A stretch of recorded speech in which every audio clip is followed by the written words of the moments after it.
જય સ્વામિનારાયણ. કેમ છો બધા? હું વંદના સ્વાગત કરું છું તમારું આપણી યુટ્યુબ ચેનલ શ્રી હેલ્ધી ફૂડમાં. આજે આપણે હેલ્થી, ટેસ્ટી અને ઇઝીલી બની જાય તેવી પનીર ભુરજી બનાવવાની છે. ફક્ત 5 થી 6 મિનિટમાં બની જાય છે અને સ્વાદમાં પણ ખૂબ જ સારી એવી બને છે. તો પનીર ભુરજી બનાવવાનું શરૂ કરીએ એ પહેલાં જો તમે હજી સુધી આ ચેનલ ઉપર નવા છો અને તમને મારી દરેક રેસીપી ગમે છે તો આપણી યુટ્યુબ ચેનલ શ્રી હેલ્ધી ફૂડને લાઇક, શેર અને સબસ્ક્રાઈબ કરવાનું ભૂલતા નહીં. સાથે સાથે સાઈડમાં આપેલું બેલ આઇકન પણ જરૂરથી દબાવજો, જેથી તમને મારા દરેક વિડીયોની નોટિફિકેશન સૌથી પહેલાં મળે. તો ચાલો ફટાફટ ઇઝીલી બની જાય અને ખૂબ જ ટેસ્ટી એવી પનીર ભુરજી બનાવવાનું શરૂ કરીએ. મિત્રો, આજે આપણે એકદમ હેલ્થી અને સરળ રીતે પનીર ભુરજી બનાવવાની છે. તો તેની માટે અહીંયા આપણે 1 વાટકી જેટલા કેપ્સિકમને ઝીણું ઝીણું ચોપ કરીને લીધેલું છે. ત્યાર પછી 1 વાટકી જેટલા ટમેટાને ઝીણું ઝીણું ચોપ કરીને લીધેલું છે અને 200 ગ્રામ પનીરને મોટી ખમણીની મદદથી ખમણીને લીધેલું છે. સૌ પ્રથમ અહીંયા આપણે ગેસની ફ્લેમ ઓન કરશું અને એક પેનની અંદર 2 ચમચી જેટલું ઘી એડ કરશું. ઘી હળવું ગરમ થાય એટલે તેની અંદર 7 થી 8 નંગ જેટલા કાજુ એડ કરશું. કાજુને આપણે થોડો કલર ચેન્જ થાય ત્યાં સુધી ઘીની અંદર સાતળી લેવાના છે. મિત્રો, કાજુ ઓપ્શનલ છે. જો તમારે પનીર ભુરજીની અંદર કાજુ એડ કરવા હોય તો જ તમારે આવી રીતે સાતળીને એડ કરવાના છે. તો તમે જોઈ શકો છો કાજુનો કલર સરસ ચેન્જ થઈ ગયો છે. તેને આપણે એક પ્લેટની અંદર કાઢી લઈએ. હવે પેનની અંદર આપણે 2 પાવડા જેટલું તેલ ઉમેરવાનું છે. 2 ચમચી જેટલું ઘી હતું એટલે 2 પાવડા જેટલું તેલ એડ કરશું. તેલ હળવું ગરમ થાય એટલે તેની અંદર 1 ચમચી જેટલું આખું જીરું એડ કરવાનું છે. ત્યારબાદ અડધી થી પોણી ચમચી જેટલી હિંગ એડ કરશું. 1 મોટી ચમચી જેટલી કસૂરી મેથીને હાથ વડે મસળીને એડ કરવાની છે અને ત્યાર પછી જે આપણે કેપ્સિકમનું કટિંગ કરીને લીધેલું છે તે કેપ્સિકમ એડ કરશું. બધી વસ્તુને બરાબર રીતે મિક્સ કરી લઈશું. 1 થી 1.5 મિનિટ સુધી આપણે આવી રીતે જ કેપ્સિકમને પેનની અંદર સાતળી લેવાનું છે. કેપ્સિકમ બરાબર સતાઈ જાય ત્યાર પછી જ આપણે બીજા બધા મસાલા એડ કરશું. હવે અહીંયા આપણે કેપ્સિકમ થોડું થોડું સતાઈ ગયું છે ત્યાર પછી એક મોટા આદુના ટુકડાને ઝીણી ખમણીએથી ખમણીને એડ કરવાનું છે. આદુ પણ સરસ ખમણાઈ ગયું છે. મિક્સ કરી લઈએ બધી વસ્તુને. હવે આદુ અને કેપ્સિકમ સરસ એવા સતળાઈ ગયા છે.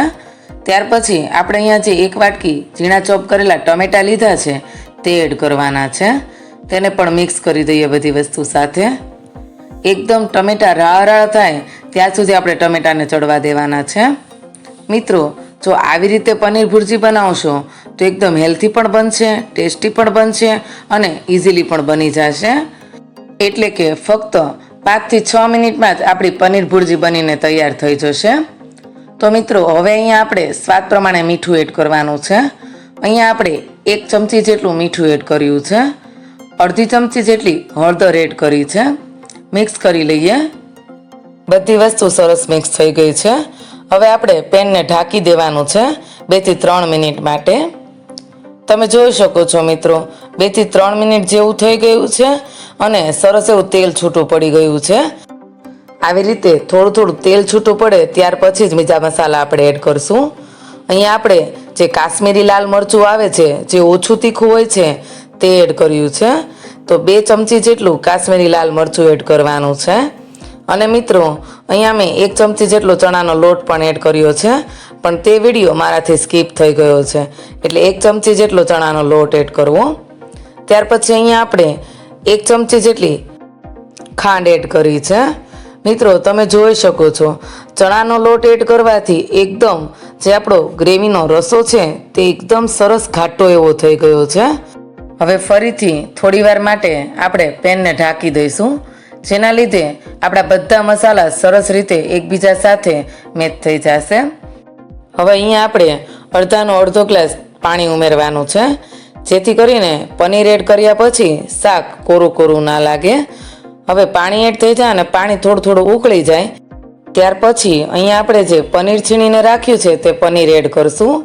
મિત્રો, અહીંયા આપણે 200 ગ્રામ જેટલું પનીર એડ કર્યું છે. પનીરને બધી વસ્તુ સાથે બરાબર રીતે મિક્સ કરી લઈએ.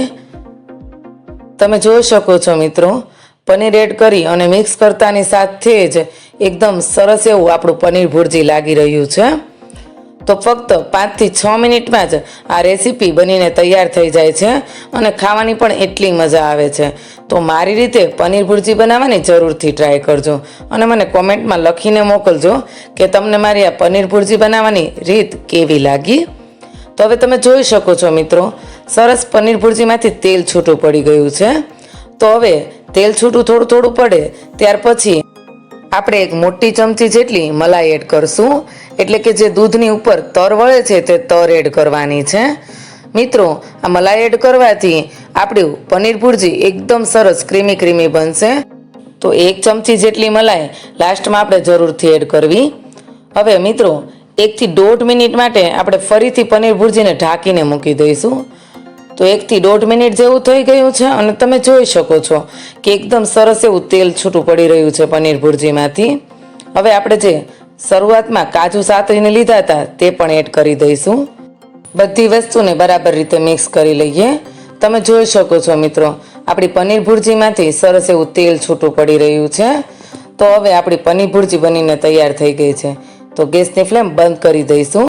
અને મિત્રો, પનીર ભુરજી તમે પાવ, પરોઠા, નાન કે પછી બ્રેડ સાથે પણ લઈ શકો છો. અત્યારે આપણે પનીર ભુરજીને 2 પડી રોટલી સાથે સર્વ કરવાનું છે. તો ચાલો ફટાફટ આપણું પનીર ભુરજી સર્વ કરી દઈએ.